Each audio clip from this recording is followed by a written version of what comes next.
All right, and we are live. How's it going, everybody? This is Aaron the Pedantic. I don't know if anybody's going to jump on here, but we'll see.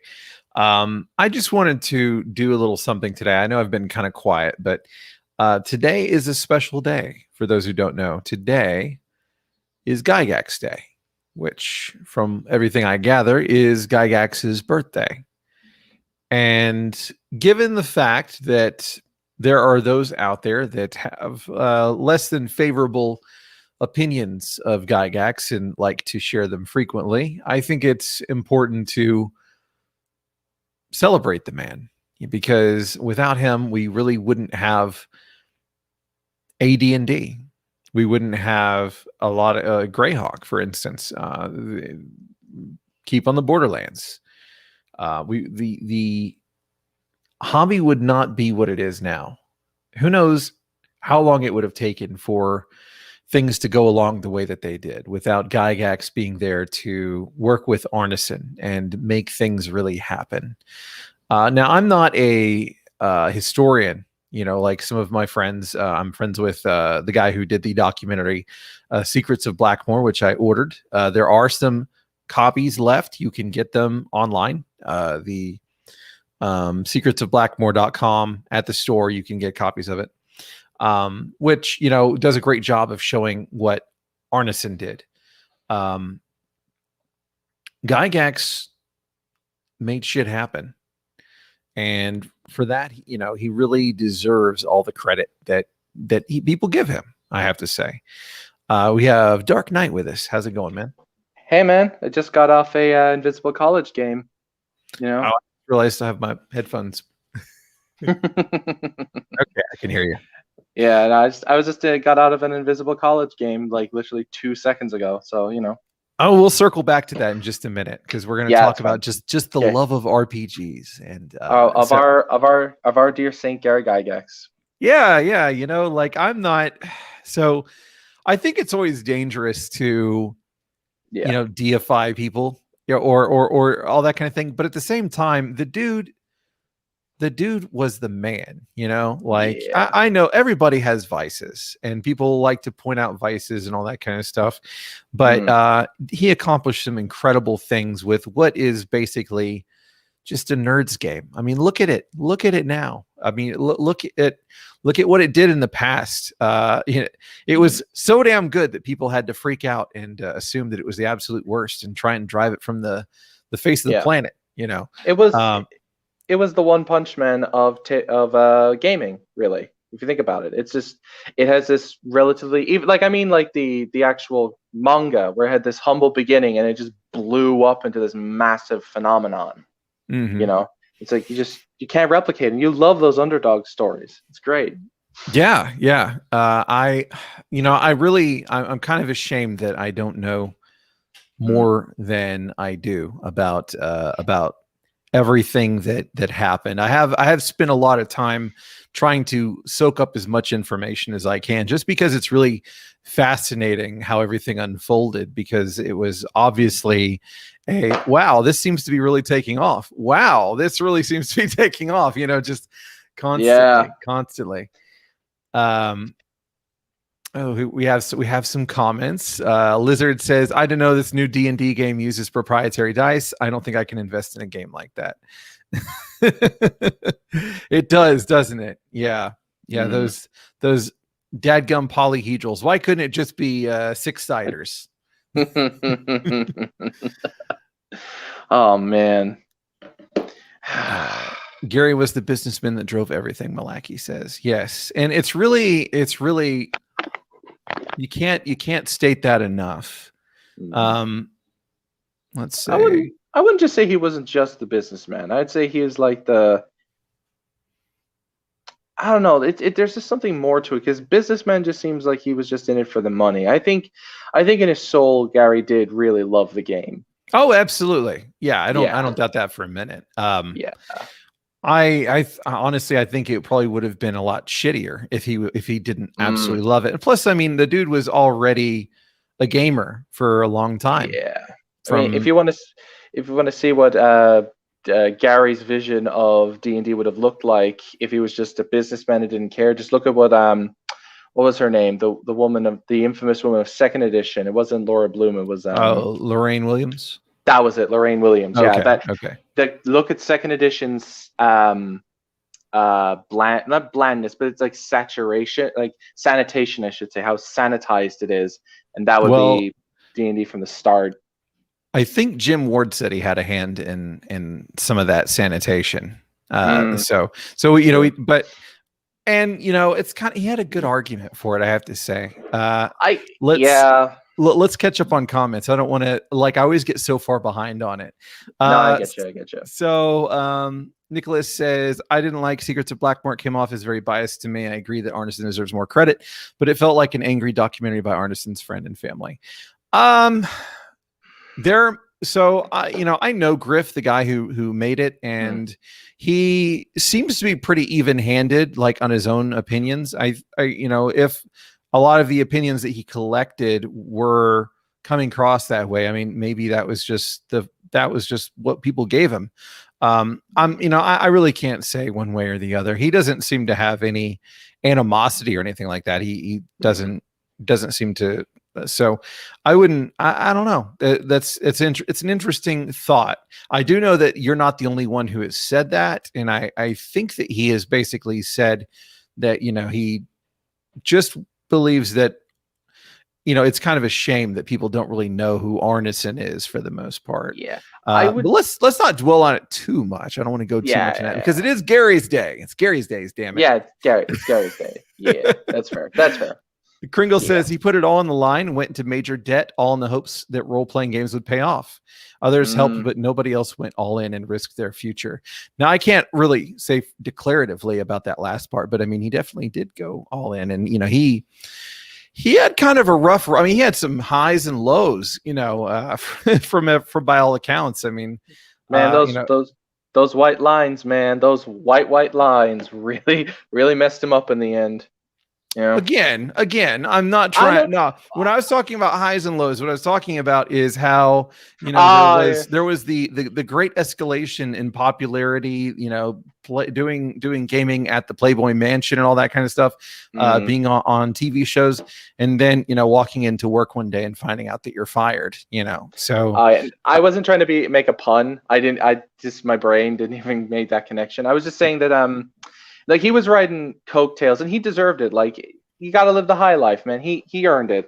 I'm not disparaging Gary. It wasn't coattails. You got your expressions wrong.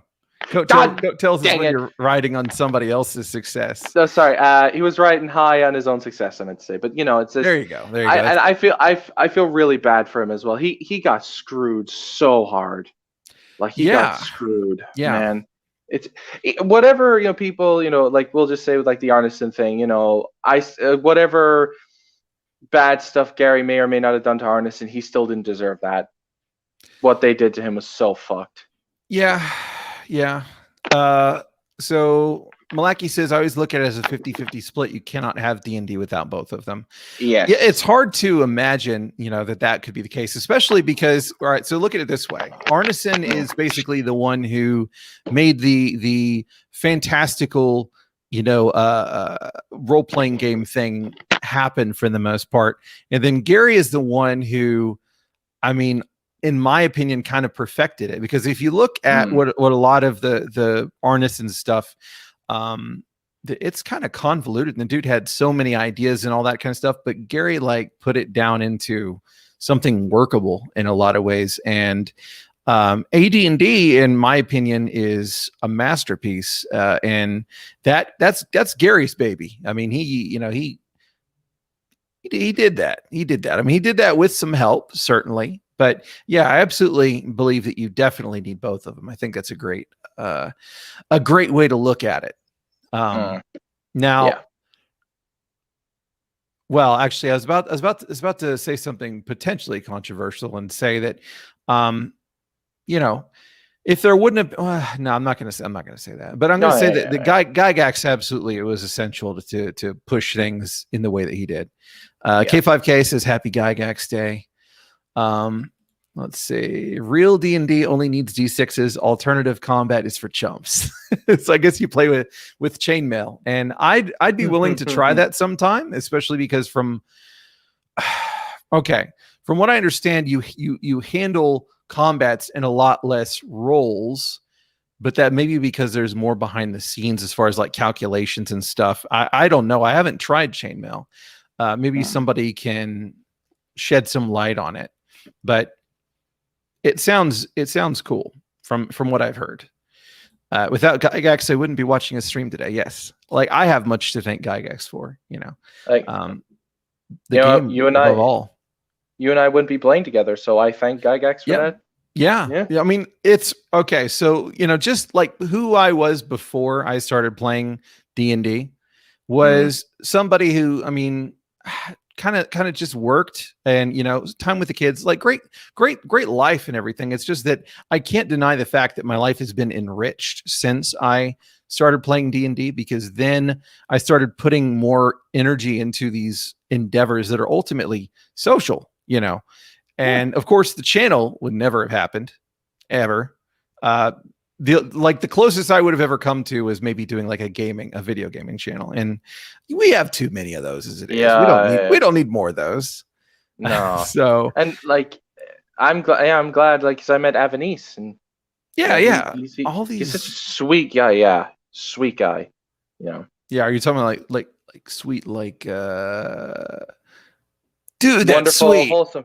No, like wholesome, wonderful, beautiful people. Like Robbie McHugh. Like Robbie McHugh. He's such a I just call him Robbie Mac, but yeah. It's just a great people. Gary, you've united multiple generations, and I thank you for that. Hell yeah. Rest in peace. Hell yeah. Can you just take a moment to think about that? Think about all of the people that have played D&D, especially the ones that are fairly socially awkward. Now, by the time I got into D&D, I was kind of past my social awkwardness. But think of all of the people that otherwise would have had a hard time, doing like serious social things together. And the kind of people that did come together from that, the kind of friendships that have been born out of it. I mean, I'm like, as far as my gaming group, my in real life gaming group, we just met because we wanted to play D&D, and you know what? We fucking love each other. Like it's like a genuine like brother / sisterhood. Fraternity, basically. Yeah. And it's fucking beautiful, man. And it wouldn't happen otherwise. I would be just sitting on my ass playing video games and feeling like, ultimately, did I accomplish anything today? Not really. Like I didn't enrich my life or someone else's. I just had this kind of passive it's sort of active, but it's just not the same. It's what it is. It's what we used to do thousands of years ago around the campfire and tell stories of our hunts or of the plays, and we would tell stories, ghost stories and stuff, and it's great, and we need more of it. This needs to be encouraged. Gaming needs to be encouraged. Absolutely. At least for the people that have an appreciation for that kind of thing. Ryan says, happy Gygax Day, everybody. Kringle says Dave was awesome, but he wasn't about to put his life savings on the line. Yeah, and it's hard to say, like, like I'll leave it to somebody else to that actually knows more about Gary than I do to opine about like what did he really think that it was going to explode? Was this a calculated investment, or what, or was this just a dream? It's I don't know. I'm curious. Maybe somebody has a little bit more insight. Let's see. You're right, Kringle. Once it was published I believe he moved on from it. Oh, okay. Yeah. Let's see. So Nicholas says it's like Steve Jobs and Steve Wozniak and Apple. Woz was important to creating the machines. Without Jobs, there is no Apple computer.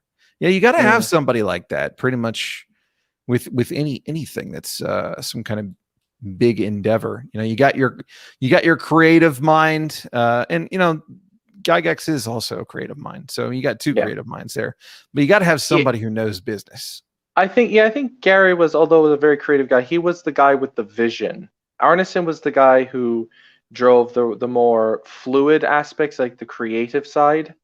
But from what I get, Gary was just Like, no, this we need to do this and this and this and that and that and that, and we'll get there, and there, and blah. There's our solution. That's kind of vibe I get from him, you know. Yeah. Let's see. Who introduced them? Was it Tim Kask? Who introduced who? Are you talking about Dave Arneson? Yeah. And, from what I understand, I think they were just they just played together. Yeah, Tim. So it's Tim was hired on later. So yeah, Tim basically, from what I understand, he contacted Gygax and said, "Hey, your work has really shitty editing." And Gygax was like, can you do a better job? And there you go. It's like, talk a big game, man. Well, prove it. Like, that's how it was. Like, don't you love that though? Like, just the idea that it's like that you can take that kind of the bluntness for sure. And Tim Kask is a very blunt guy. I love watching his videos because he is very, very, very blunt, and he has a lot of great insight, and it's just fun hearing his anecdotes and everything. But the dorks of yours stuff was really cool. I love those videos. I'll have to see that. I didn't see those, but whenever he's shit, now I can't remember what I was going to say. It was on his YouTube channel, I think you were talking about. Yeah. Well, yeah, I can't quite remember, but if y'all haven't checked out his channel, Curmudgeon in the Cellar is his new thing. And I can't remember if that's the name of the channel or if it's Tim Kask. I think it might be Tim Kask.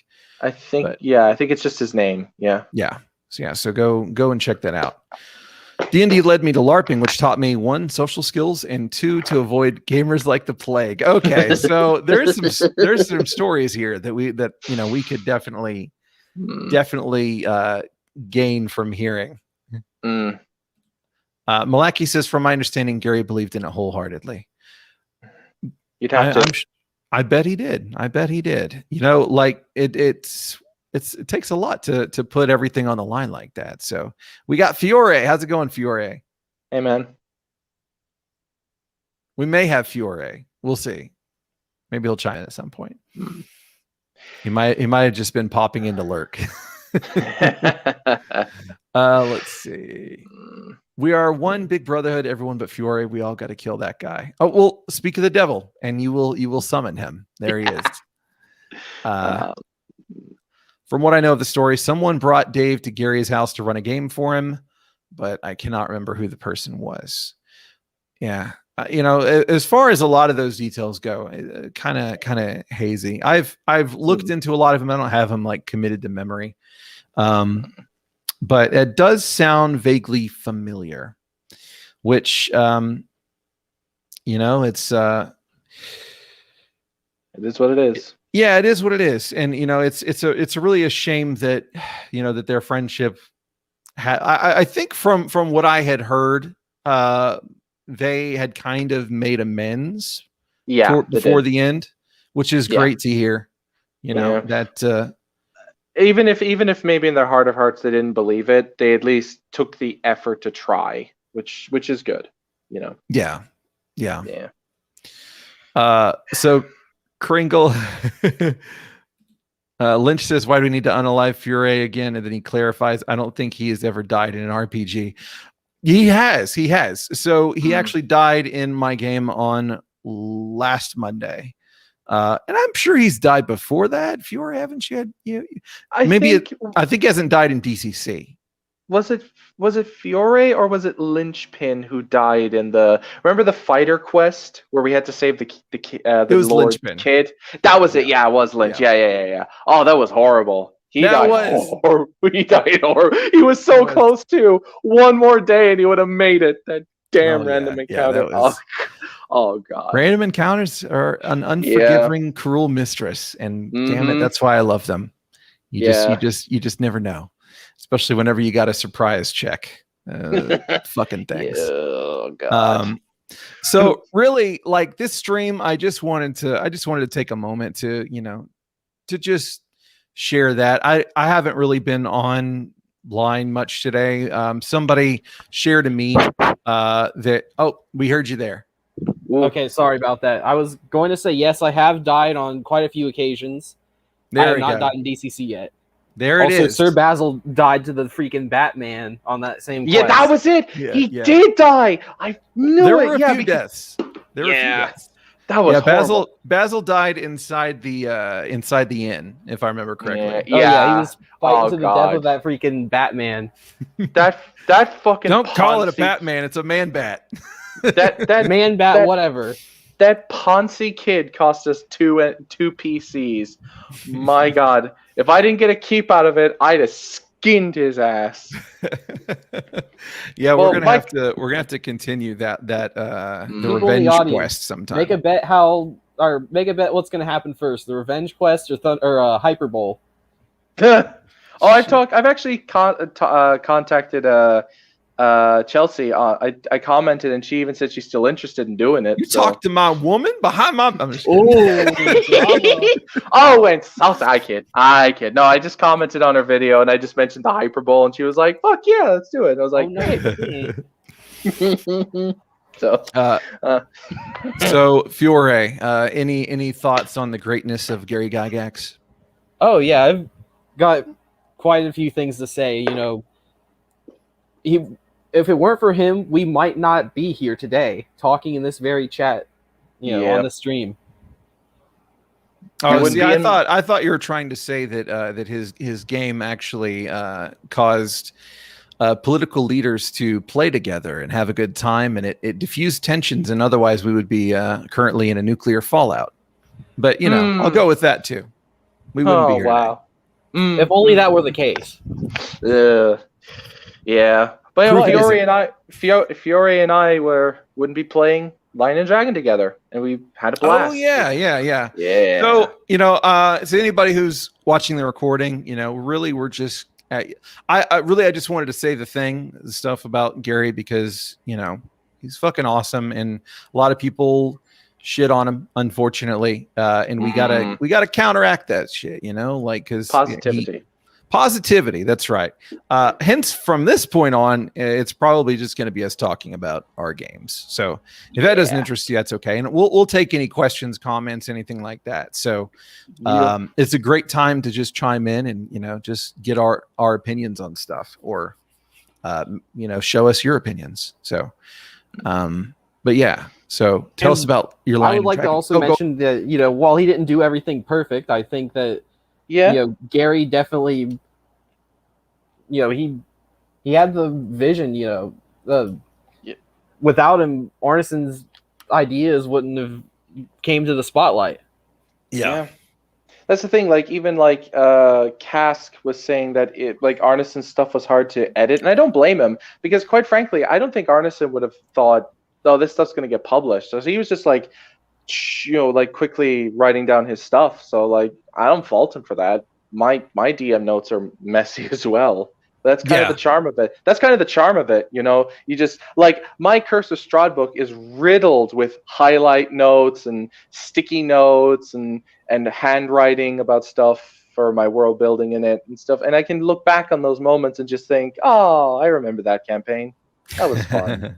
That's kind of the beauty of Gary's and all theirs vision. Is just they can just look back. Even in the interviews they had, they would just I think the first Wizard ever played, his wife even pulled out a book of all his journeys, his spells and stuff, and he just kind of looked at it fondly, and it's that's D&D, man. That right there. Honestly, the best part.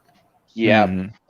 I even have my own my crappy Mary Sue style paladin, the first ever one I built. I still have those notes, man.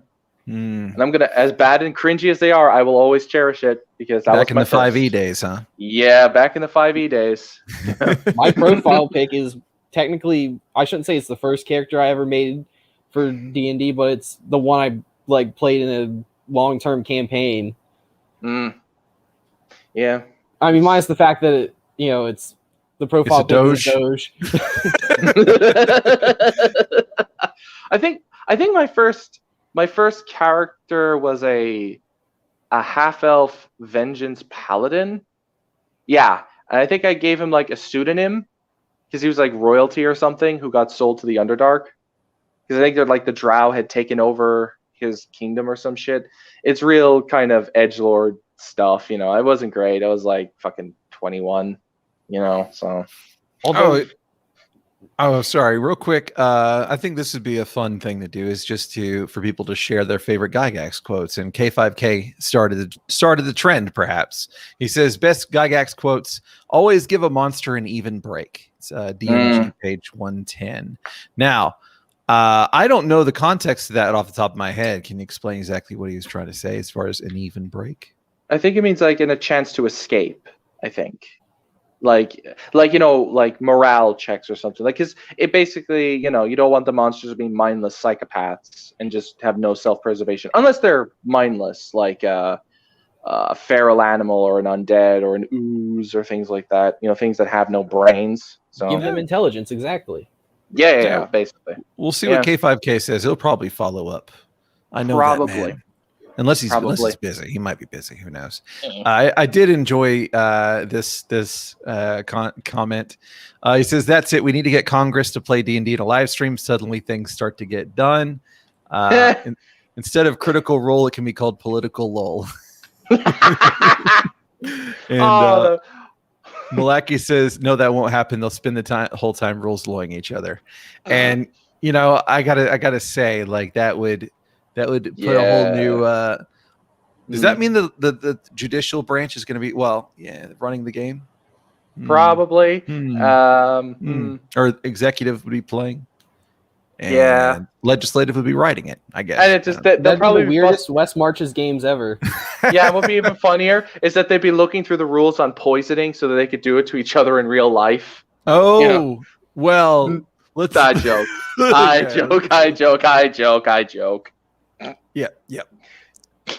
Maybe in the Middle Ages. Maybe in the Middle Ages they did that stuff. Oh man, I've been loving just listening to documentaries for medieval shit. Like, oh man, it's probably one of it's the Timeline series is great. I wish that they would go a little bit more in depth, but it is what it is. It still gives you a lot of the high points. Yeah, it's for a dramatization. Notes. Yeah. Mm-hmm. It's basically like syndicated television, like dramatized, but it's still and plus it was also, he states it clearly up front that he wants to show them the human element of the history, that it's not just belligerent Lancastrians and scheming Yorkists. Here we go. Here's the in many situations it is correct and fun to have the players dice such things as melee hits or saving throws.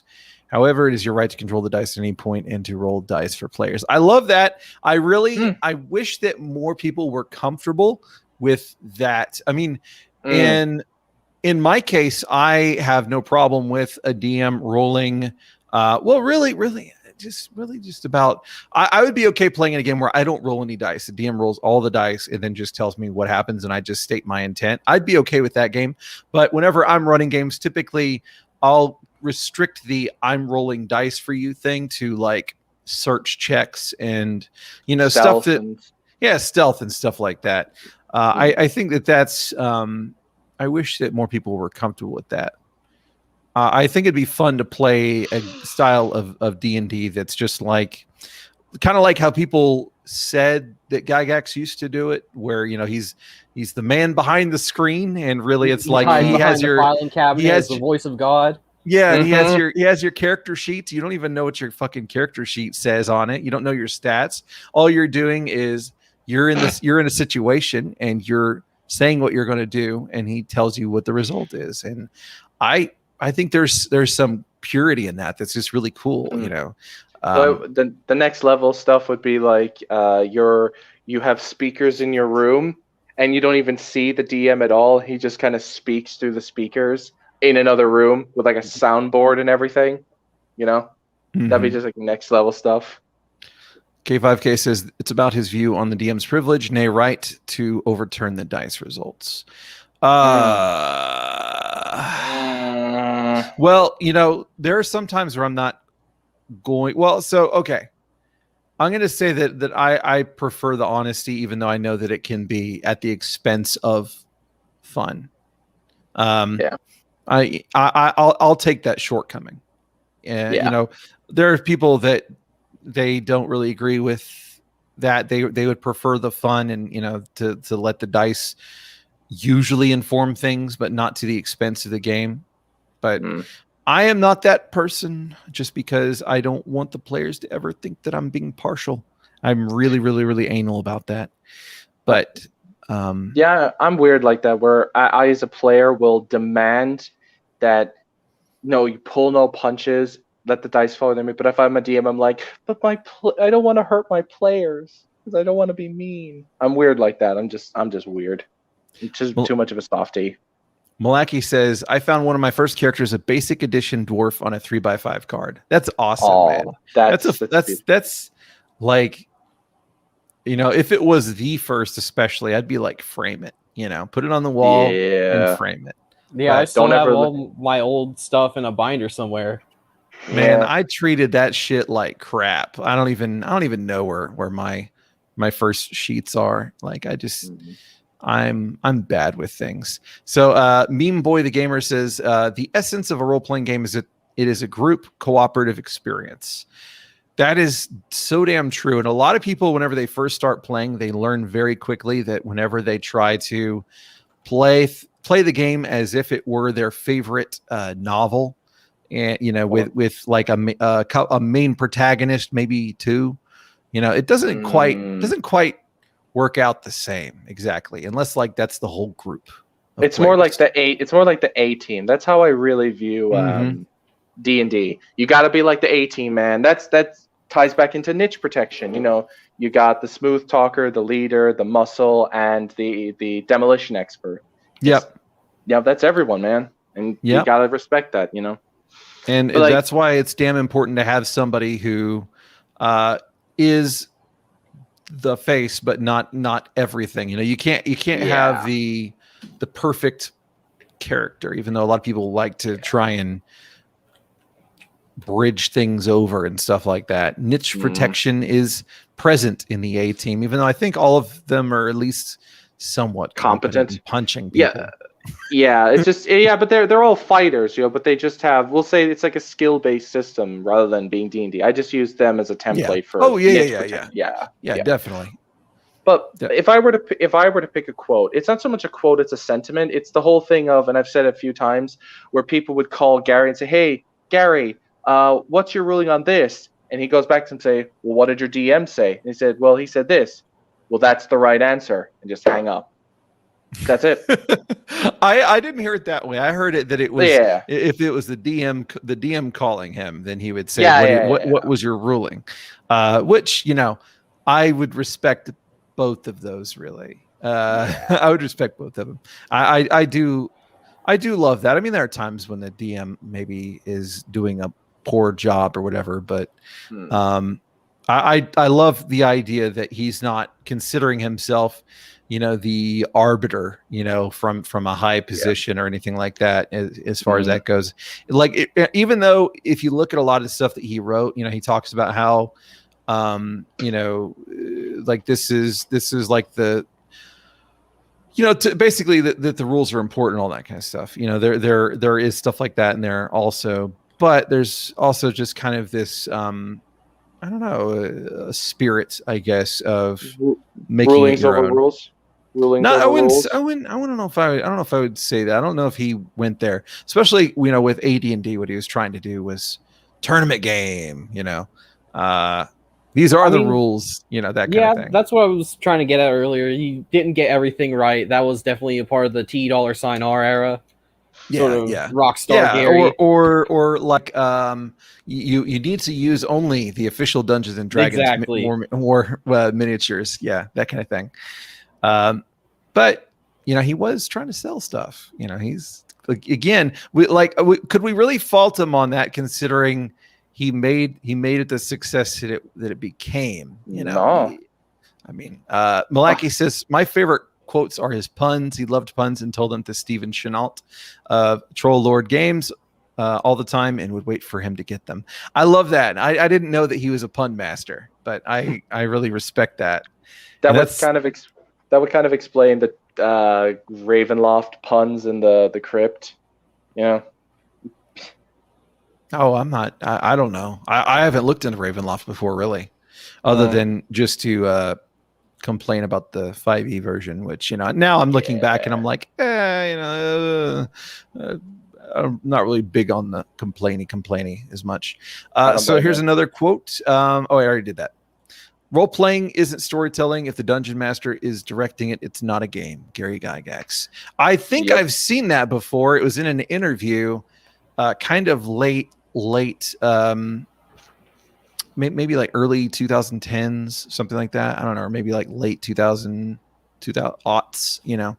I remember seeing that and I was like delighted to see that quote existed, because it kind of lended, I don't know, some weight to the arguments about all that kind of stuff.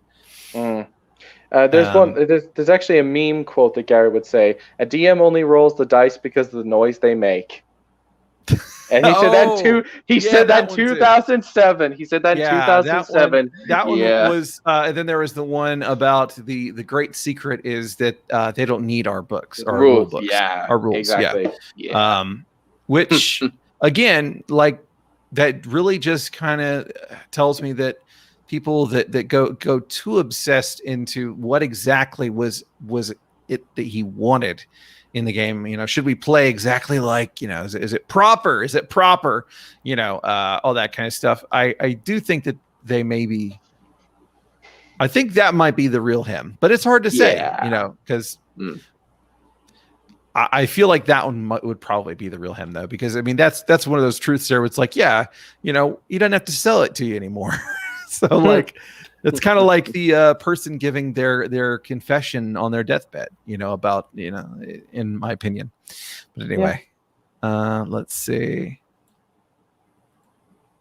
Long sword, small first, medium 1d8, large 1d10. Gary Gygax. So you appreciated that particular mechanic. I did actually find it interesting that you have different damage value types for sizes in AD&D.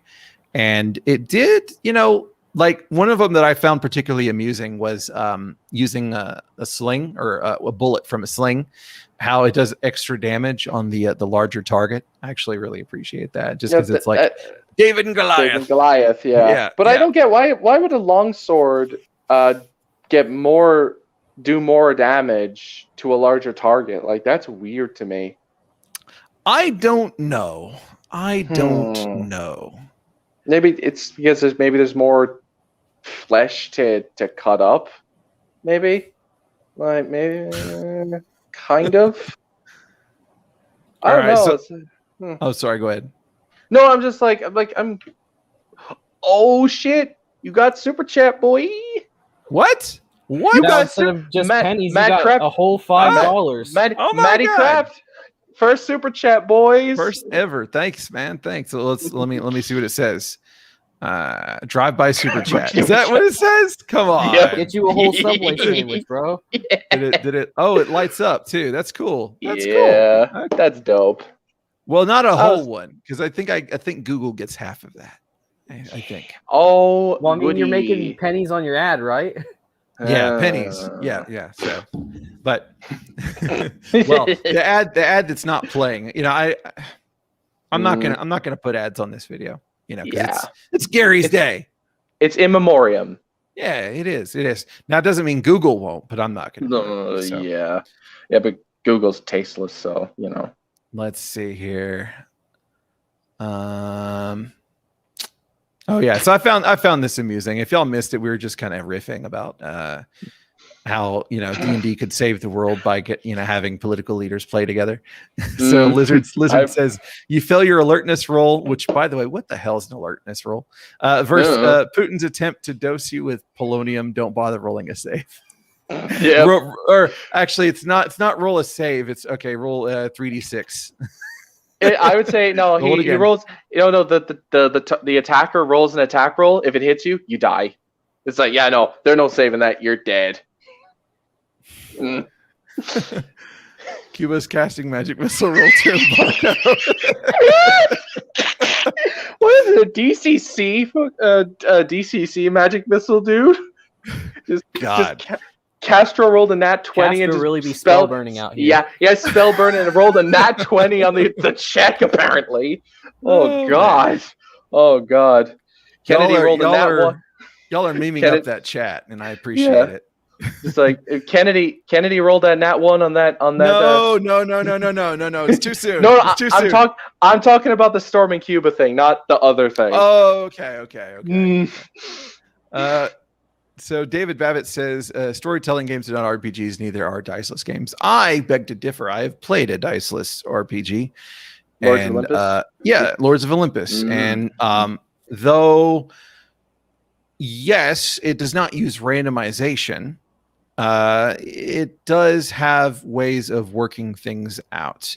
Now, I think that randomization is important, and I feel like it may be less pure of a role-playing game. Maybe I don't know if I would say that exactly. It depends on how you would define role-playing game. I don't think that a die is necessarily something that you need every time. I think that that you can have other implementations, and the way that it has the tiers of power versus situational effects and things like that, it makes things kind of a negotiation in a lot of the way that whenever we're running an exploration, we have somebody explain the environment. Okay, I'm going to try this. Would that work? Yeah, that would work. No need to roll, because that would literally work. It's just about how much time you take. It's really not a whole lot different than that. It's just that's pretty much the game,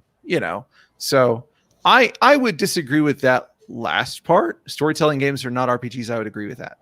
See, the problem with diceless games is that the problem is that, as far as I'm concerned, D&D is at its finest when you don't use dice. Dice are only there should only be used when they absolutely have to be.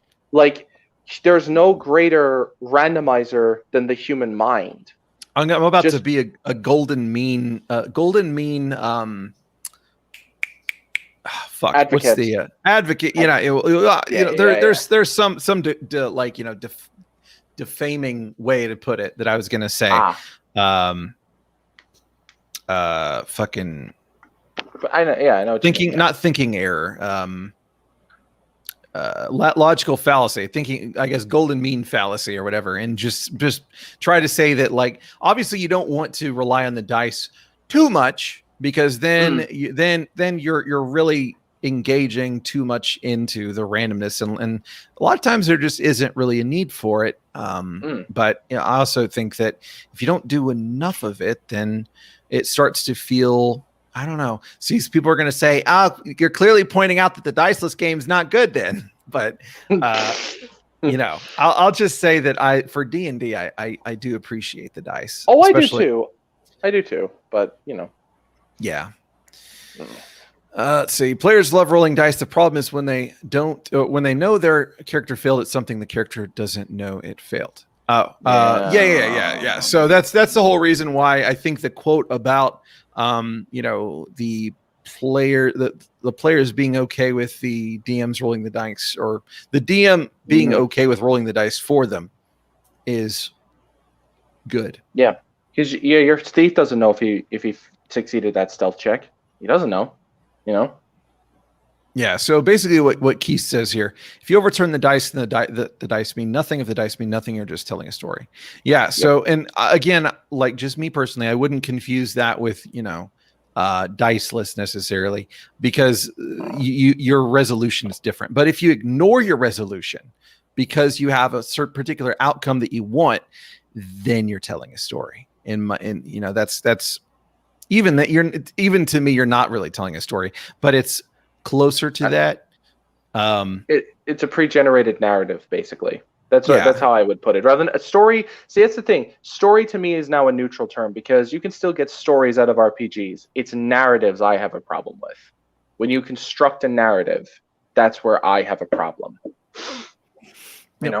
Okay, so this was the quote, I believe, the citation for one of the quotes that we had.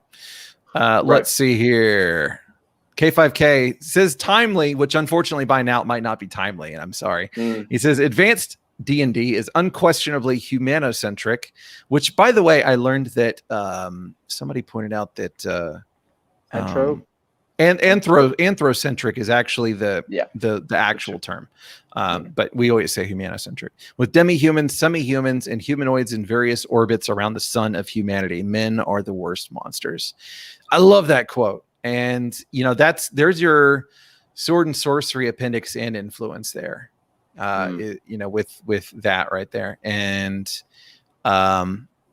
clearly it's not the case anymore, and that's okay. People want to do it that way. It's definitely, he says, advanced D&D is unquestionably, and I would say that basic probably, I don't want to give everybody that. Yeah, I'm going to say basic is too, especially because that's racist class. Without Gary and his friends, what would we have? Everyone else just made variants on the TTRPG theme. Yeah, I think it would have come about eventually, but what would it look like? And how long would it have taken? Would it be, nearly as big as it got, without having Gary to be the salesman, I mean, what would video game RPGs look like? Because that's an entire video game genre that got defined because of Dungeons and Dragons, Oh, and it's just kind of sad that people now take video game RPGs that have been kind of watered down and it's looped back and is now influencing modern D&D. It got tainted and now the virus has come back home, which is kind of sad. You have a very negative outlook on that. I'm a little bit more optimistic, not optimistic, but like I'm okay with it. I'm kind of neutral. Like I feel like it's only natural for art forms to influence each other, and yes, I consider RPGs. Well, I know you're not saying that they shouldn't necessarily, but I think that it can be a really good thing. Not always, because well, actually, I'll say that it could be a good. It is probably a good thing in a lot of cases. I mean, people like to say, well, look at 4th edition. I'm like, well, yeah, look at 4th edition. I have some friends that absolutely adore 4th edition. So clearly it worked for them. It's just, again, it was the wrong successor to the wrong series for the most part. Yeah. I've just played enough 5e games where people take from anime and video games and stuff, and it has just tainted my opinion. It's like people when they try to draw and they don't learn all the basics like anatomy and things like that. And it's very derivative of something that's already exaggerated. They don't know how to bend the rules first. They haven't learned the rules that they need to learn how to bend first. Yeah, they don't have the foundation. I guess you got to have a foundation.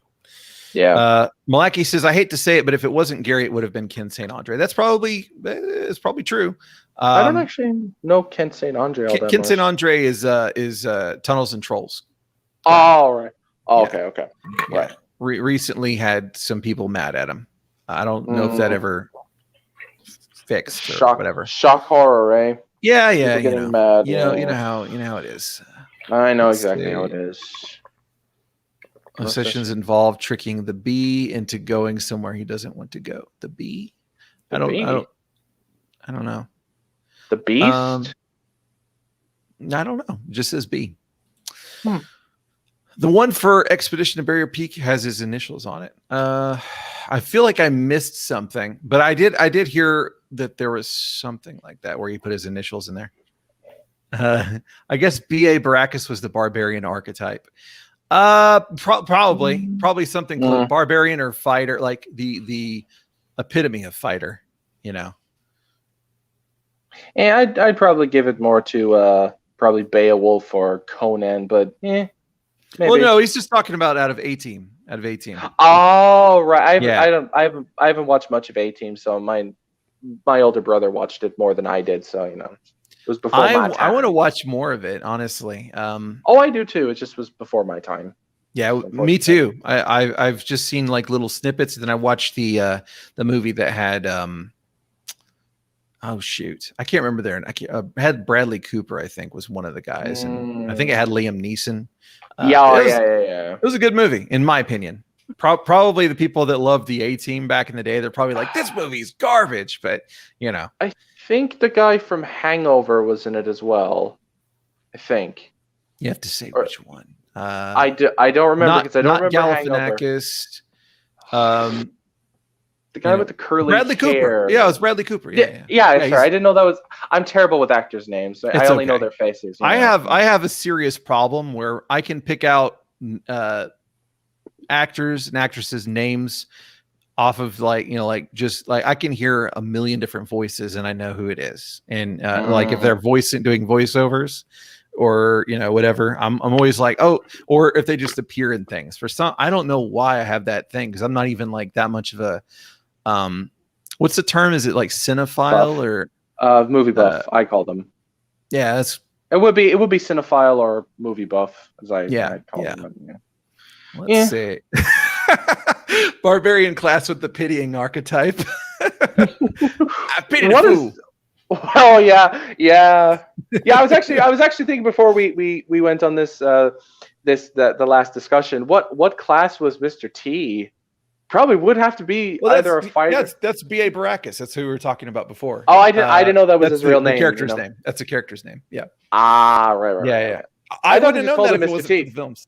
No. Mr. T's the actor. I just thought they figured this with Ice-T. Who, if we had Brad on here, he'd probably say something that would get us in trouble. Oh, probably. Actually, no, it's already on YouTube, but I'm not going to say it anyway. So David Babbitt says the revisions in the second edition were done to basically make things in AD&D less Gygaxian ? I don't know if I don't know. Okay. From what I saw, I mean, it looks like it is kind of sanitized and it's streamlined. I don't know if it's streamlined. It's more direct about things.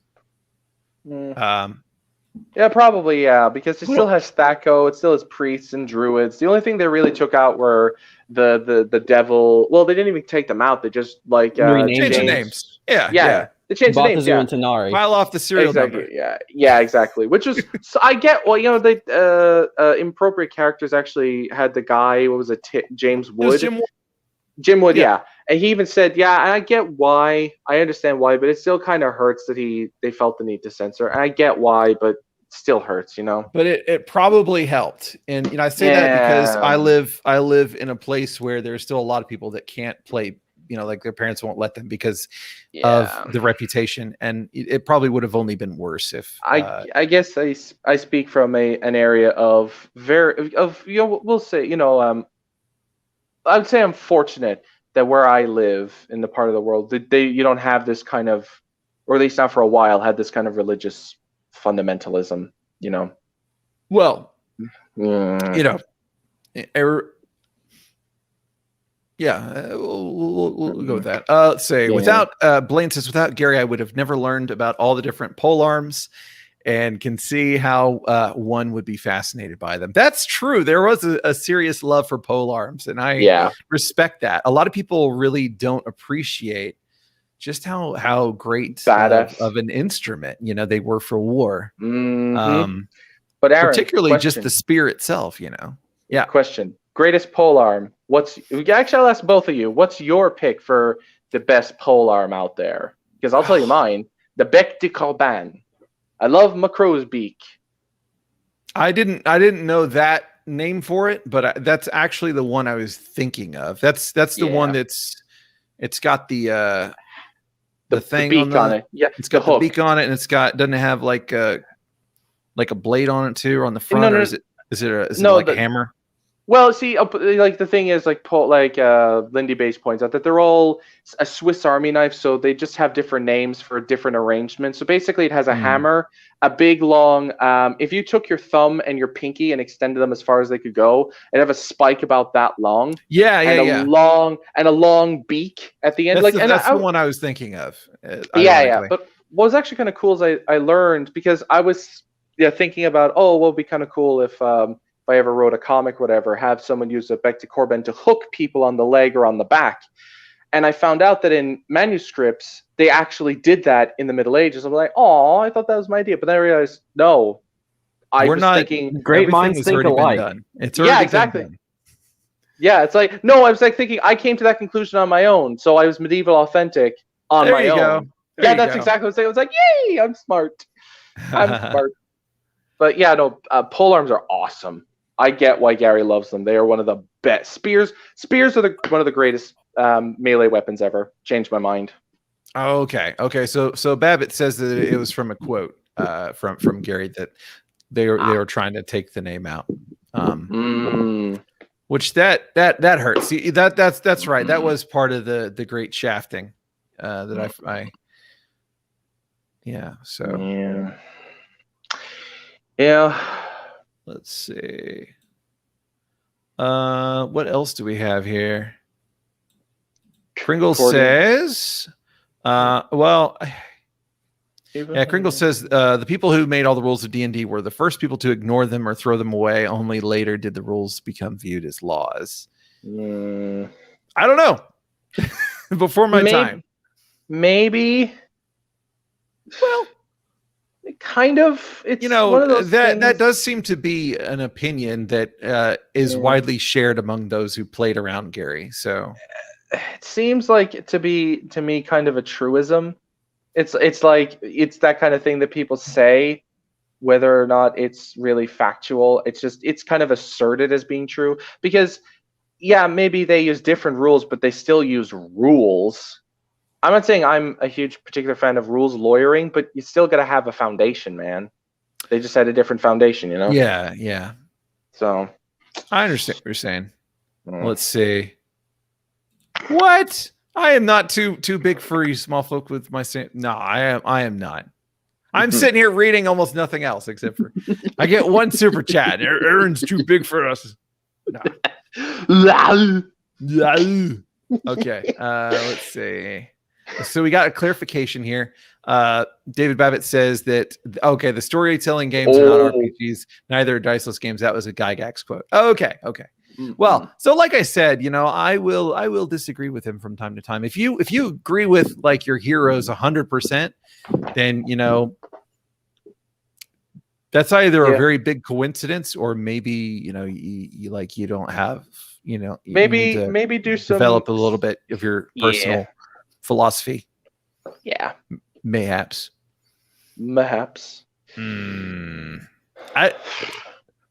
Kraft, Mr. Kraft, I don't know if we've had this discussion before. I know that K5K is on that team.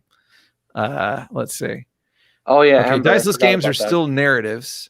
There are still mechanics that rule the game, as an example, Amber Diceless. Yeah, so that's what when we were talking about Lord of Olympus. I mean, from what I understand, it's basically Amber Diceless adapted into Greek mythology.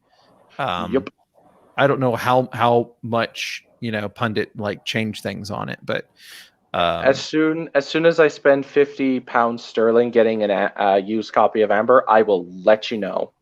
Oh yeah, that would be great. That'd be great. Maybe we could compare and contrast. Yeah, that'd be great. Marvel Diceless wasn't too bad either. That would be very fluid. That was one of the things I did appreciate about Lords of Olympus is kind of like, because you're demigods and stuff, it's kind of super heroic in a lot of ways. So it would work well, just the way that everything flowed together. Because they just say that they're going to do something. It's like, oh, okay, yeah, what you can do basically. And it's just a matter of, do they understand how tough the other one is, or can they overcome the obstacle that the other one is going to put in their way? That kind of thing. So. I feel like the big thing though that prevents it from being just an exercise in the person, I can't remember what it's called in that game, but the referee or judge or whatever, just having complete arbitrary control to try and force particular dramatic flares and narratives and stuff like that is how truthful they are to their prep. And that's the thing. If you are just pantsing it, just flying by the seat of your pants the whole time, then you're probably just going to be doing a whole lot of stuff arbitrarily.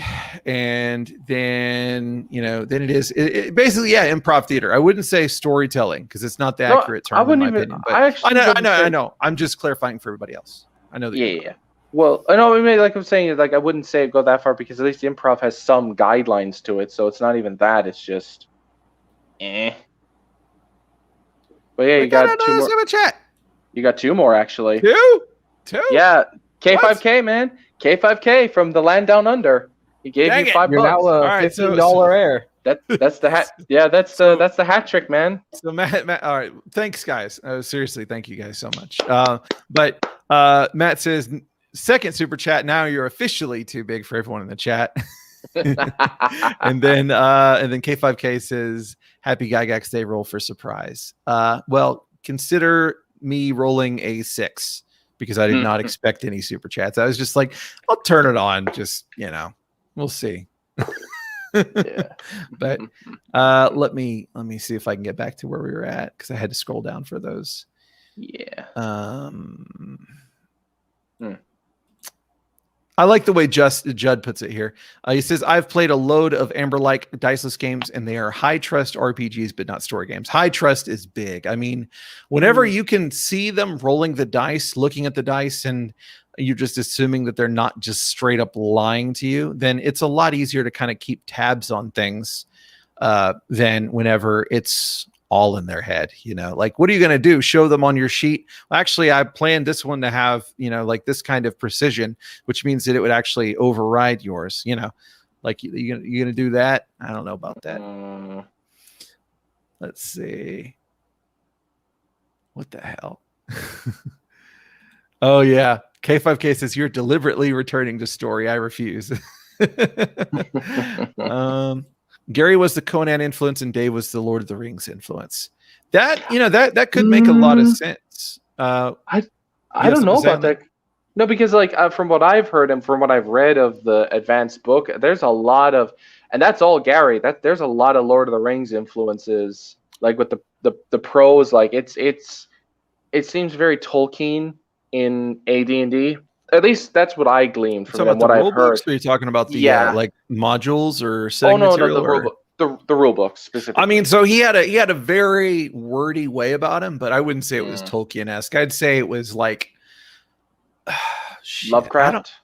Not even that. I wouldn't compare it to another. I would compare it to like somebody who's like being very beating around the bush a lot. Like not really. Like he's delivering a lesson.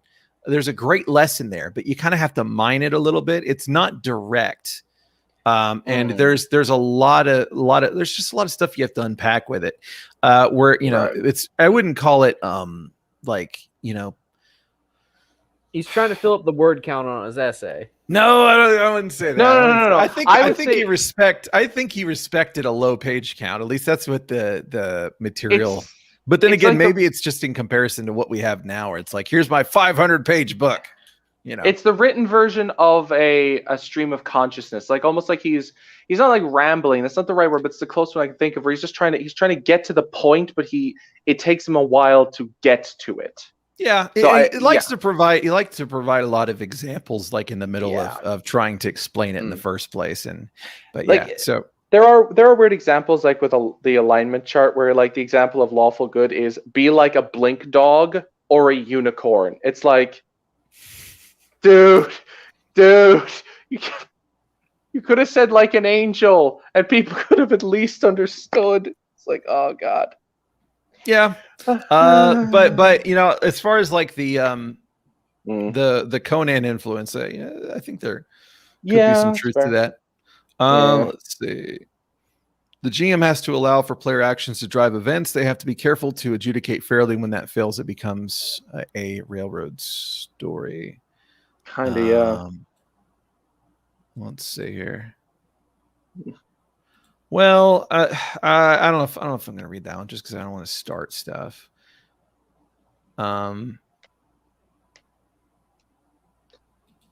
Well, what the hell? So Lizard says, ironic in 2021, game developers still believe that men are the worst monsters. Well, if you look at it, like what else is going to be the worst monsters, especially if we're talking about real life, okay. So when it comes to the worlds of D&D, I'm going to say men are not the worst monsters, unless you're looking at industrialism as the monster, and maybe you are a dirty Tolkien sympathizer. But as far as everything else goes, like if we're talking about real life, I mean, animals, are they going to be the worst monsters? No, they're just animals. Like, they're just trying to survive and stuff. Like, all I have to do is are dicks.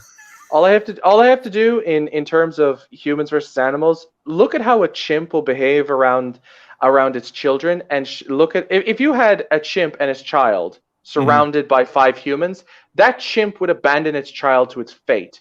A human, 9 times out of 10, if it's 5 chimps surrounding the human and it's a mother and her child or a father and his child, that parent will fight to the death to keep their child alive. As futile as it might be. This could be a very interesting conversation. I don't know if we should go there, but yeah. like, are you saying the random chimp event has happened in this live stream? No, it's I've been talking to one of my players about this who loves talking about animals, and I've learned a lot about animal behavior from her, and I think it's marvelous. Hold on. Yeah, it is. Hold on. I think so. There's a girl in your game? Yeah. That's not allowed. Says who? I'm just kidding. I know. Yeah. But yeah, that's cool. I was just thinking it would be an interesting conversation because you could suggest that the chimp knows. Well, okay, not necessarily. He wouldn't exactly know that they're both going to die if it stays, and so maybe it's just like some extreme survivalism, and I don't know. It'd be a fun, but I don't want to go down that rabbit hole because we'll get too lost. Gary Day. Malaki says Final Fantasy 1 on the NES was built on a D&D derivative. I know that. Really? Like as far as the spell system goes, it's fundamentally the same. I mean, obviously you don't have to take the time to memorize or anything like that, but you do have spell levels, and you do have, this is how many times you can cast it. It's not broken into like magic points or anything like that. Of course you have levels, you have HP. And if you declare a spell, even if the enemy's dead, you'll still cast the spell in that same zone, even if they're dead. It won't. That's in later true. games, I forgot about that. In later games, they change the target to the next living creature within the order. But in the old games, no. If you chose enemy A and enemy A is dead, well, that's the last place that you targeted. So sucks to be you. That's an interesting. Would y'all rule that you would be able to, if you were making a spell happen and then somebody happened to stab him and you're like, oh, okay, well. I would say if there was like a spell check system, I would say, okay, you're still concentrating. I would say roll to maintain concentration to redirect. If you fail, the spell fizzles, and that's it. You still lose the spell. I've heard some use save versus spell. Like I know that. In order to do that kind of check, if you don't have like a D20 plus modifier standard for that kind of thing, and I think it's a pretty interesting. I've seen a lot of really cool, innovating things like that. I saw somebody else that for like breaking out of grapples and stuff like that, doing a open doors check, and I was like, that's cool because it uses your strength and whatnot. And, I actually know someone else on the Discord asked what are extensive grappling checks, and all I said was, look, here's what you do: roll a strength check with a d6, like modified by level or strength, by your strength modifier, and then they roll versus paralysis, and if they fail, you have them grappled. Simple as, I've seen a lot of ways to handle it. I like the swords and wizardry one is pretty interesting. I need to read Swords and Wizardry again, honestly. I really do. So with that one, it is... I can't remember. I just know that you have to roll some D6s, and I think it's D6. I think you roll as many D6s as your hit die, and then you kind of compare it, I think. That's interesting. I don't know. It seems like I have an aversion, a very healthy aversion to dice pools, and that seems too dice pool. It's not. You're adding them up. You're not only taking like the highest. I know. It's like like one of my teachers told me, if you can say it in 5 words, say it in 2. I say if just roll 1 dice instead of like 10. It's the same thing. Yeah. Gosh, I need to catch up on comments. Otherwise, we're gonna be at this. No, it's not your fault. Okay, so here we go. K5K on dice. A single die or multiple dice read in succession give linear probabilities. 2 or more dice added together generate a bell-shaped probability curve. Sits up straight with school trauma. Yeah, so this is great. The fact that he took the time to teach people about probabilities in AD&D is fucking awesome. I want to say that was an AD&D. I don't remember if it was AD&D or OD&D, but I'm pretty sure I saw it in AD&D. But I do. Basically, since AD&D is basically BECME, and BECME is basic, and basic was to teach people. That's probably was where not BECME. What you talking about, Willis? No, like a lot of the rules were ported from BECME into AD&D. From what I heard, BECME wasn't out yet. BECME wasn't out yet. No, like basic expert, companions. I know. Yeah, and I'm just saying those same rules apply. You know what I mean? I don't think that's accurate. That's fair. That's somebody can clarify. Yeah. As far as I'm pretty sure like no, I was wrong. BECME was 83 and AD&D was 77. Mm-hmm. Yeah, although AD&D came out in parts. Which yeah. I mean, I guess they probably do, but yeah. I forgot pretty much that. All video RPGs were copies of D&D. Shadzar says on storytelling and improv performing, Gary said Dragon Magazine issue number 102, 1985, page 8. This is what Shadzar is really great for, is for encyclopedic knowledge of things. Role playing is similar to, but not the same as, role assumption. The latter term is generally used to identify the individual's acceptance of a part which he or she could actually perform. While a child might role play the role of parent, an adult would assume that role when dealing with his or her children. This distinction is important in the context of gaming because the stress now being placed upon role playing. Too much emphasis in this direction tends to make playing out an adventure more of a children's let's pretend activity than an action-packed game which involves all sorts of fun, including the playing of a role, but other fun aspects as well. I love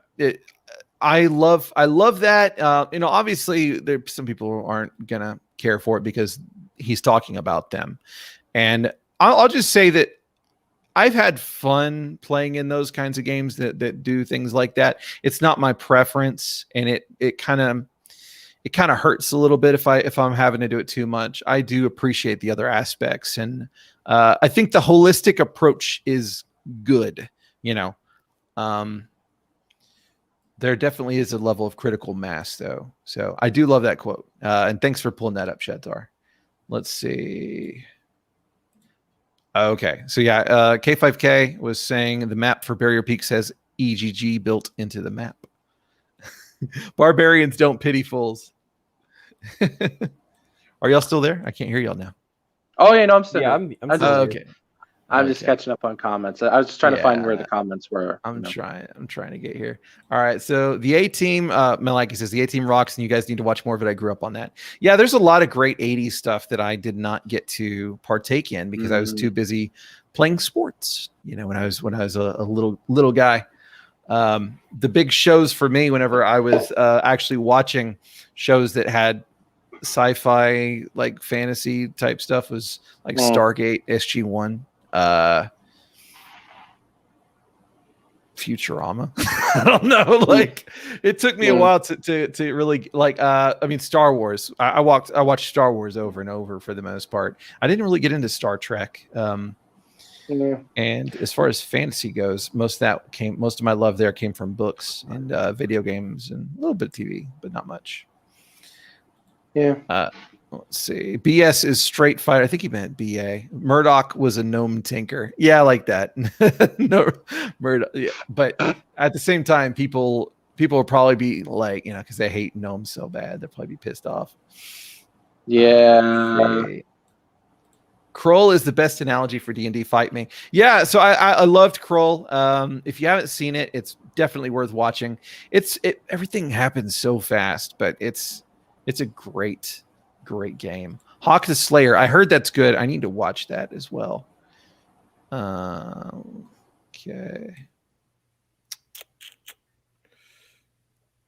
It's an interesting thought. Paul says, I've always had interest in 1st to 3rd edition RPGs, D&D, Warhammer, Cyberpunk, Battletech, MechWarrior.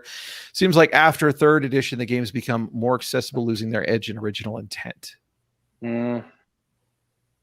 Yeah, that's an interesting point. I wouldn't say that. I don't know. I think it's an interesting point. I'll have to think on it for a bit.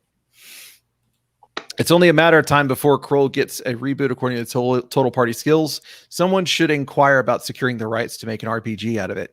So if I was to, well, okay, so you're saying someone, you're not talking about somebody who's never published an RPG before like me. But if I had my druthers, I would try to secure the rights to Dave Duncan's The King's Blade series. They're just some books, a series that I really love of novels. I've wanted to do like a video on them at some point to try and share my love of them and maybe some other books as well.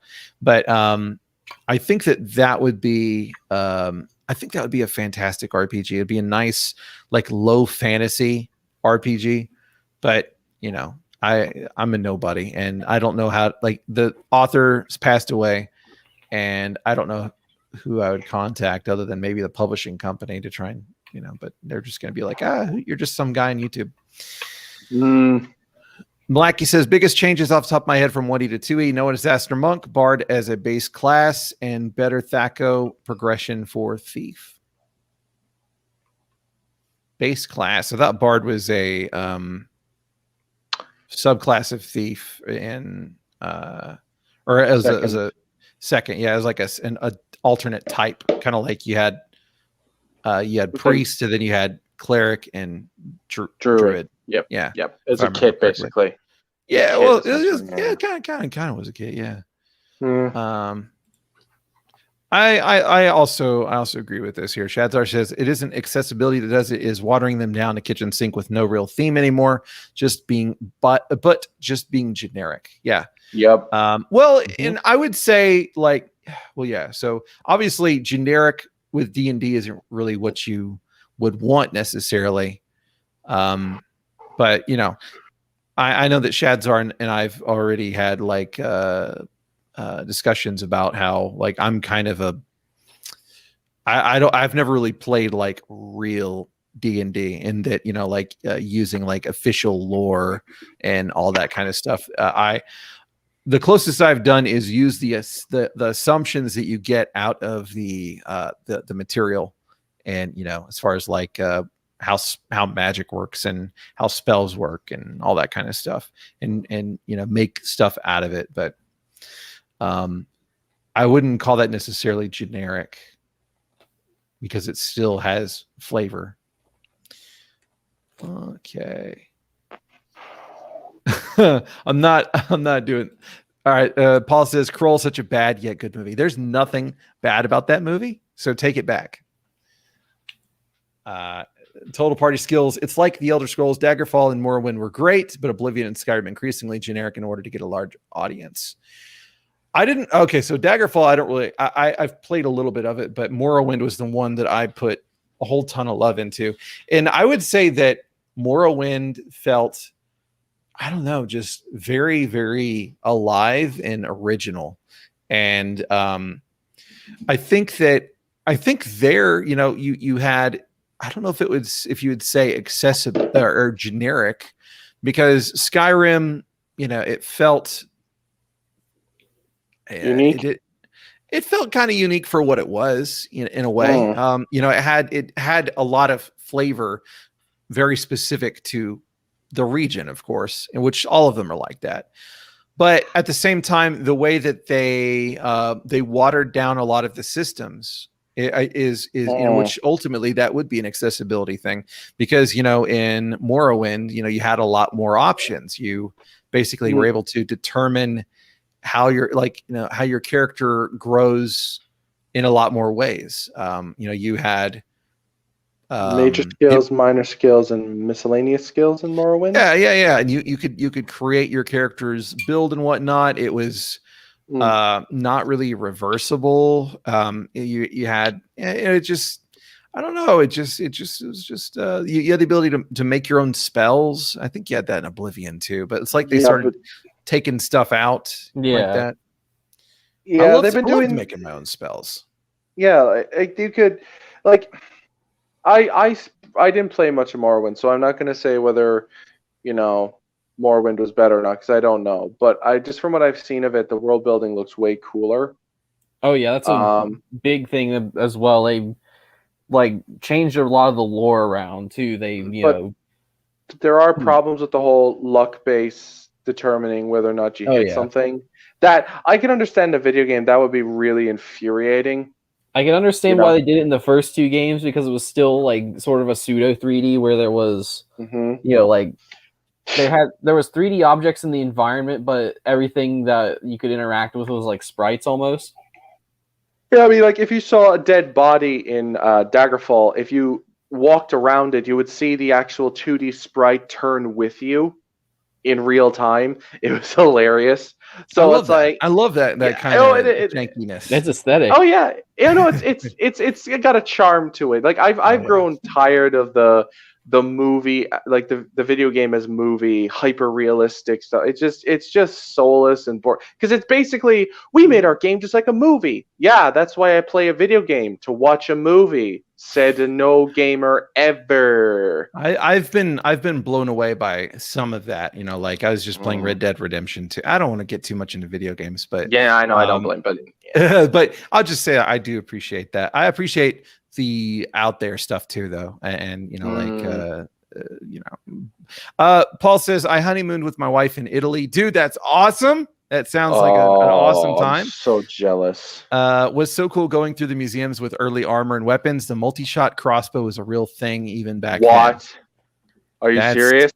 That's beautiful. Yeah, I know that there was like repeating crossbows. Oh yeah, in ancient Rome. Yeah, there was. Yeah, I forgot about that. And in China too. Malachi says, if Aaron wants my money, he has to make something like RPG Pundit. I can't make RPG Pundit. He's already been made. I could try to clone him. But that's like, not only would I have to make something, I have to make something worthwhile because I don't think people could handle more than one of him at a time. That may be the key to finally just disrupting the timelines entirely. Oh God. Oh no. Okay.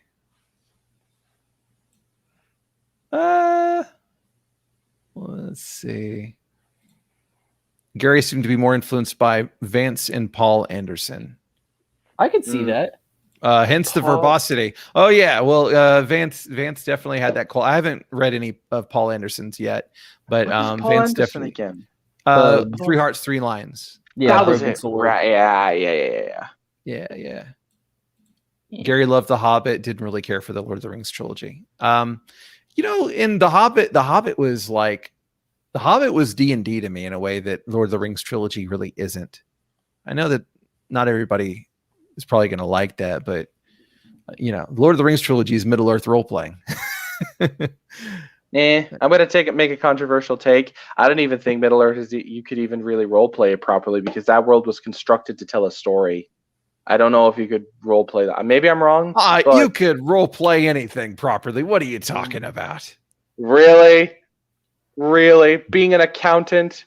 Yeah, technically you could, but would you want to?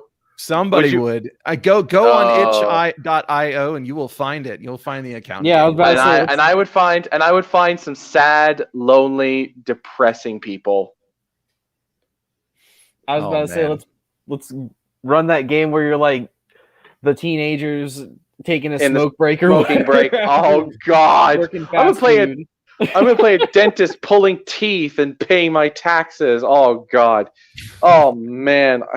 God damn it! I'd be bored out of my mind. Random encounter. It's the IRS.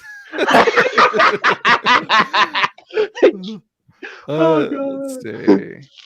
Okay, so Total Party Skills is working on some stuff that is cool. I need to try and that's kind of what I was getting at, K5K.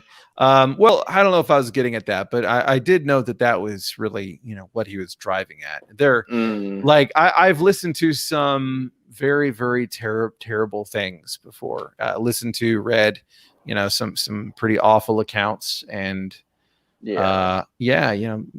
humans have done some just awful things.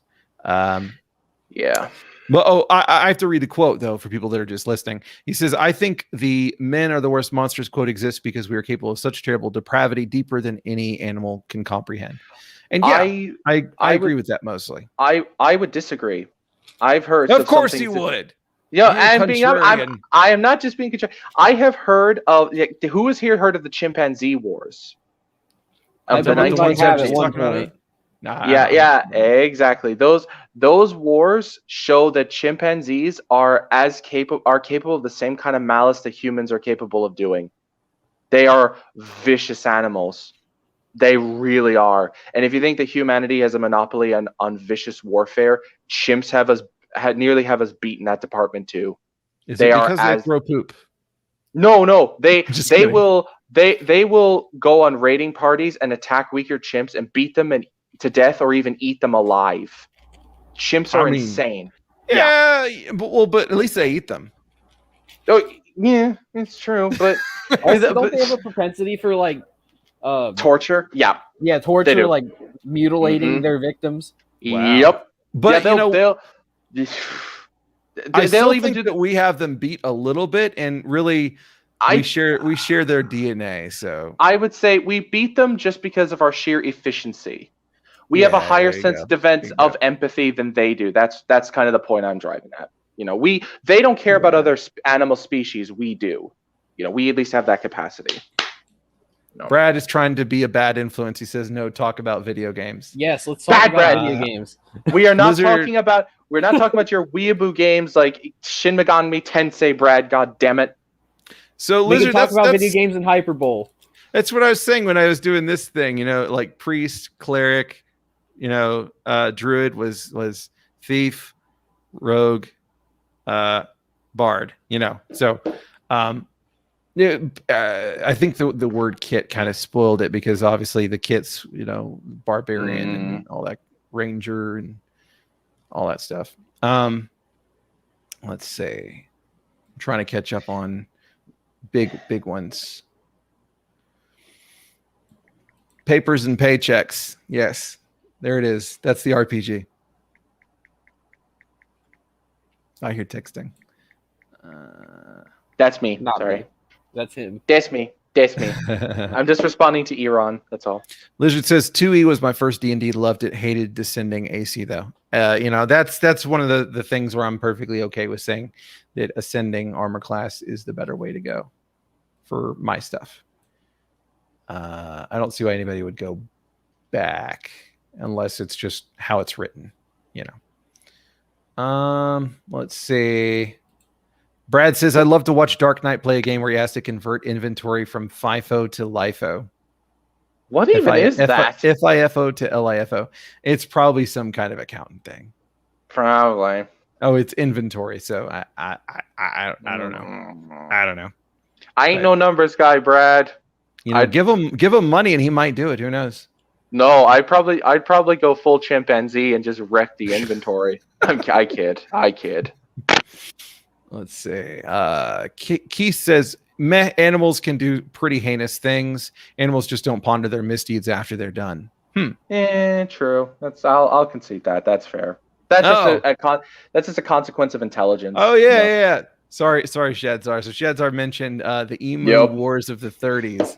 Yeah, two guys with a machine gun get undone by like 30 emus. God damn it, Australia. Is that not a proof of concept that numbers always win? Yeah, you could throw throw 100,000 Roman legionaries at 5 Marines. The Marines are dead. Yeah, they'll kill a lot of the Romans, but the Legion would win. They would win. Unless you got like nukes. Unless you get to the point where you could just level cities. Yeah. At that Carpet point, bombs. then Quantity has a quality all of its own. Yes, Yes, it does. Yeah, it does. I love these streams. They're so much fun. Yes. I think I'm almost to the bottom, perhaps. Let's see. Probably. Yeah, I'm almost there. Iran says DK is totally being contrarian. Man is the only creature that destroys nature to live in it. See also bombs. Well, but is it because that but would they if they could is the question. I think. Well, I would argue that any animal that eats another animal is destroying nature to live in it. Yeah. So, But there are, what like chimps break off branches as tools to eat termites. That's destroying nature to live in it. So how far are we going to stretch it, man? I agree with what you're saying. I know what you mean, but it's like that's not like we're just efficient at it. That's all. You just proved his point that you're just being really contrarian, you bastard. I know I'm not being contrarian. I'm just being nitpicking. There's a difference. You're being pedantic. So exactly. Yeah. So, but I would say that is there's not a fair comparison. Yeah. Doing that versus. Yeah, I'm just saying we're efficient. We're just efficient at terramorphing. Total Party Skill says if velociraptors had nukes, we'd all be speaking Jurassic. Yeah, we really would. Clever girl.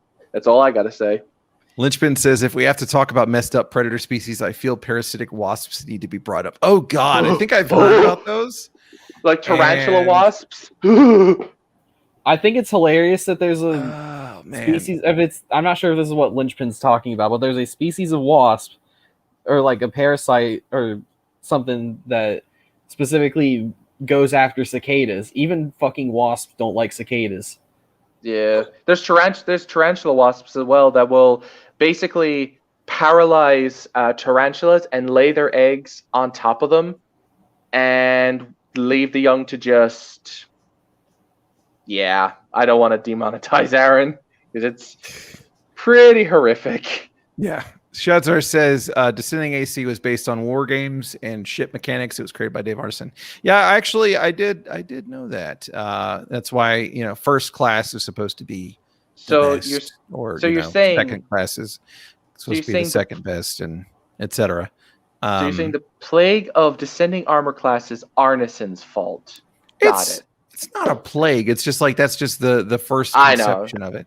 I know. Because of the war games, but from what I understand, hit points were as well. That's how many times you can. Yeah, they were. Yeah, because there was like heroes and there were like grunts, I think, in their war games, and heroes could take 2 shots before they died or something. Iran says first in, first out to last in, first out. It's first. I've only ever done first in, first out with work. Why would you last in, first out? Well, I guess if it's not a service industry and people aren't waiting for you, I don't know. I don't know. A bunch of people knew it though. Look at all this. All these people that know these acronyms. How do y'all know all these acronyms? Screw y'all. Okay. Oh yeah, first in last out. Yeah, I play Magic the Gathering. I know how the stack works. Yeah. So. Oh, it's from okay. So I've played Magic the Gathering, but I don't know it that well. And basically how it works with the stack is it's how spells resolve. So the first thing on the stack is the last thing to resolve. So the most recent thing that got cast will its effect will go off first, and then you go down the chain of the stack, and then you go to the very first thing that was cast, and it will resolve last. So first in, last out. So okay. It's magic stack and layering is really fucking complicated. It's I remember trying to figure some of that stuff out. Blaine says probably sorry. It's not worth the money or the time, really. I only play it out of habit. Don't give them your money. Don't do it. I don't anymore. I don't know more. Strixhaven was the last. Strixhaven set. Strixhaven? What? The Magic the Gathering set. Okay. Yeah, not that. I thought you were saying I pre-ordered, Aaron. I Amazon pre-ordered.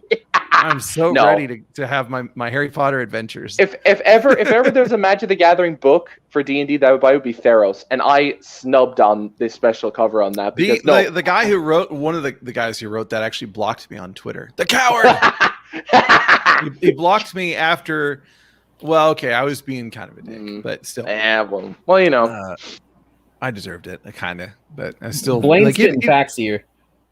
Yeah. So he says, Blaine says, probably terribly late. That's funny. Fiore's like, get it back on task, Aaron. Probably terribly late, but Daggerfall seemed to be the truly open world game. I mean, I don't know how it was more. Okay, was it more open world in that there was less of a, I don't know, less constraints? Was it larger? What was the deal? Less. Technically, missions? It was larger. It was more procedurally generated. There wasn't nearly as much tailored content. But the problem was there was a lot of like you could have items spawn outside the map in the ether, so you could just end up bugging quests out. It was a very buggy game. But you could fail the main quest by not doing it on time, and you'd be declared a bandit. You know. Also, you could own a ship. Yeah. You could own several houses. You could own a horse with a wagon. Okay. And a ship, I think, as well. It was more of a life simulator with RPG elements than just like a straight up RPG. Hell, you could even with an axe, you could chop down a door. You could literally break into someone's house other than lockpicking. It was great. That is cool. That is cool. Yeah, well, so for those who don't know, there is Daggerfall Unity, which is a I've got my eyes on that. Trust me. You can already download it. It's got a version that's free, so you should go check it out. I've played it. It's pretty cool.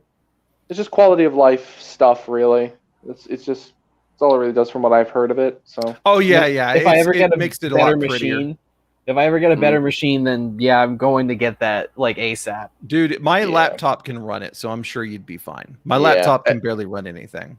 I play games like Fallout 1 and 2. If my shitty 7-year-old laptop can do that, Those are great. Again, we revert to video games. Keith says, didn't crocodiles kill an entire Japanese battalion in World War II? We brought Florida over there. One battalion? Those are alligators, sir, not the crocodiles. Oh. Thank you. Yeah, and plus, they crocodiles wipe out battalions, not plurals. They do that shit all the time. Crocodiles are like real life dragons, honestly. Screw war dogs. We'll just have a war crocodiles. Oh God, they'd probably be too lazy most of the time. Death thrashing, man. That ain't nothing to screw around with, man. That'll fuck you up. They have like a biting force of like 2 tons. It's nuts. They'll break right through your arm. Oh, it's nuts. They are quite interesting specimens. We didn't evolve for 600 million years because we didn't need to. Because why build upon perfection? Exactly.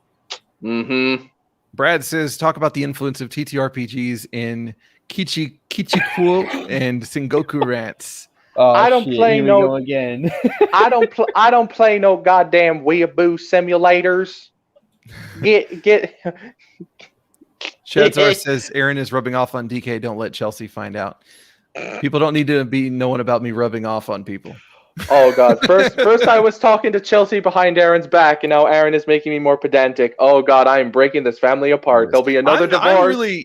I'm really not very pedantic. Like the whole reason that I still have the name is just because like I was kind of a dick. Like I would argue incessantly about finer details.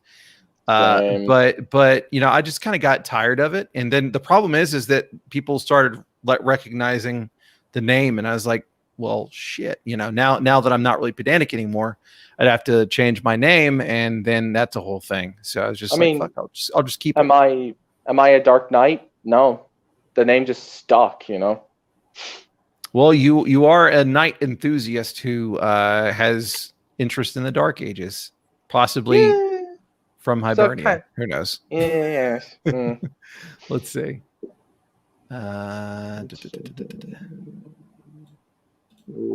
Okay, we have some facts here. Lynchpin says cicada killers and tarantula wasps are more tame. I'm on about the ones that lay eggs inside those poor caterpillars and lobotomize it to protect the chest burster babies. Yeah, those things are so grim. Metal. Oh, nature is horrifying, man. Hold on a second. I'm going to screen cap that. Oh God, nature doesn't fuck around, man. That's why I can never understand how druids could be true neutral when nature is so goddamn sickening. Watch the GDs, man. Watch the GDs. People might get offended. We have to 2E this crap. I forget that America really takes Christian channel seriously. Yeah. No. It's over here. We don't really care about that. We have way worse. I don't either. But I'm just Aaron's trying to protect his pennies a day that he gets from advertising. The pennies. Think of the pennies. This is already going to be demonetized. I'm pretty sure. I just hear Mr. Krabs. Mr. Krabs would say, "Won't somebody please think of the pennies?" Shadzar says Orion Black wrote Theros, but Reverend James Wyatt still his work. Well, I'm pretty sure I'm blocked by both of them as well. So I did the hat trick. I was thinking of James Hayek. I think that was the one that has me blocked. Anyway, let's see here. Iran. So now FIFO is for perishable items, but LIFO is more efficient generally because you're just grabbing off the top of the stack. Last is more like just fucking grab one. Okay. Oh man, I don't want to. All right, so we have Lizard saying Theros is not great. I've heard that there are some if you like 5e, there are some interesting ideas there because it gives you some ideas for making monsters feel more epic, but I don't like long combats, and so I know it wouldn't be for me really. But the way Shad basically there's this right here, which Shad points out. I was thinking I don't know if I was going to put it into words, but he says, why buy Theros? Just buy a book on Greek mythology. Yeah, I mean, really, that's just the thing. All the information in the world in the palm of your hands. It hurts me that Theros, my favorite Magic set, is so bad in D&D. It hurts my soul. So I don't know if it's good or bad, but I'll take people's words on it who have looked at it. Let's see. Why buy Strixhaven? Just go buy Harry Potter RPG. I don't know. Does that exist? I don't know if that exists. I think there's probably like fan made ones, but I don't know. There is a fan made one. I know that much. And then one of my friends actually made a fan made one too. I would also then say why buy Strixhaven? It's just a Harry Potter fan fiction, as in it's just Harry Potter. And Harry Potter. Well, there's I kind of touched on that a little bit in Mavidia. He says, why buy Ravnica? Go buy L5R. I didn't know that. Does Ravnica have Japanese influence, or is it it does not. Is it just the guilds fighting with each other kind of thing, mirroring the fighting of the clans? It's not even they fight each other. Ravnica is weird in that there's like the guilds make up different parts of society. Like one is law, the other is nature, the other is savagery, the other are spies, and they have a guild pact where one person tells all the guilds what to do. It's just stupid. They're not even rivals. They're just different parts of different societies. Stupid. Well, I mean, but they should be rivals, I imagine. Oh, they are and they aren't. It's just they there's a lot of like backstabbing, but they all work together, but they kind of don't. It's just bad. I just. So Lizard says, why buy Ravenloft? Just go buy Ravenloft. Let's see. Again, agreed. Greek mythology is so much better than anything inspired by it. Mythology in general is just amazing. That's why I'm really excited about the new Gilgamesh chapter. Really curious to see how that's going to turn out. They've been doing that for the last 5 years, haven't they? I only heard about it a couple weeks ago. So I don't know how long. I mean, they've been decoding it or transcribe. I don't know. I'm not. Yeah. I don't know the technical term. Okay, let's see. Shadzar says, Gary quote, when his wife came down to the basement one night to see who he was cheating on her with and yelled, who is she? She found 6 other men and Gary responded, we're playing a game. That's from Luke Gygax. That's beautiful. There's actually a book on Greek myths called Age of Legends. It's by 66 System. So if it goes into detail about them apparently. So if you want to get a Greek setting book, from what I heard, it's pretty good. Okay. Happy Gygax Day. Yeah. Let's see. Okay, so yeah, he clarified guilds and shit like the shogunates. Yeah, that's kind of what I was thinking. Oh,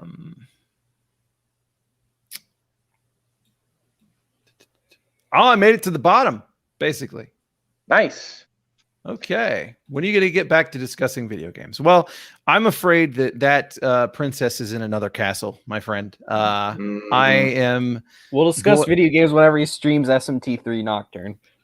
Well, so if I could just get these fine gentlemen to befriend me on PlayStation Network, then I could play video games, and we could talk about video games while we're playing them. But that's a dream. So that's it for today. Otherwise, we're just going to keep going. So please, you can find my good friends here, Dark Knight of Hibernia and Fiore the Eccentric, in the Discord, where we often talk about role-playing games, and we play role-playing games. Recently, we've been playing Old School Essentials. I've been running a Mega Dungeon. Death Bear has been running Hot Springs Island. We have some people running other things on other servers, and you can connect with them. It's, we have a lot of cool stuff popping. So I'll put a link in the description for the Discord if anybody's interested in joining on the action or just talking about games or whatever. And other than that, thanks for tuning in. I really appreciate y'all. And thanks for giving us great comments to talk about. And thank you, of course, to Gary Gygax for everything. Long live Gary Gygax. Yes, indeed. Indeed. Good night, everybody. And thanks, Paul.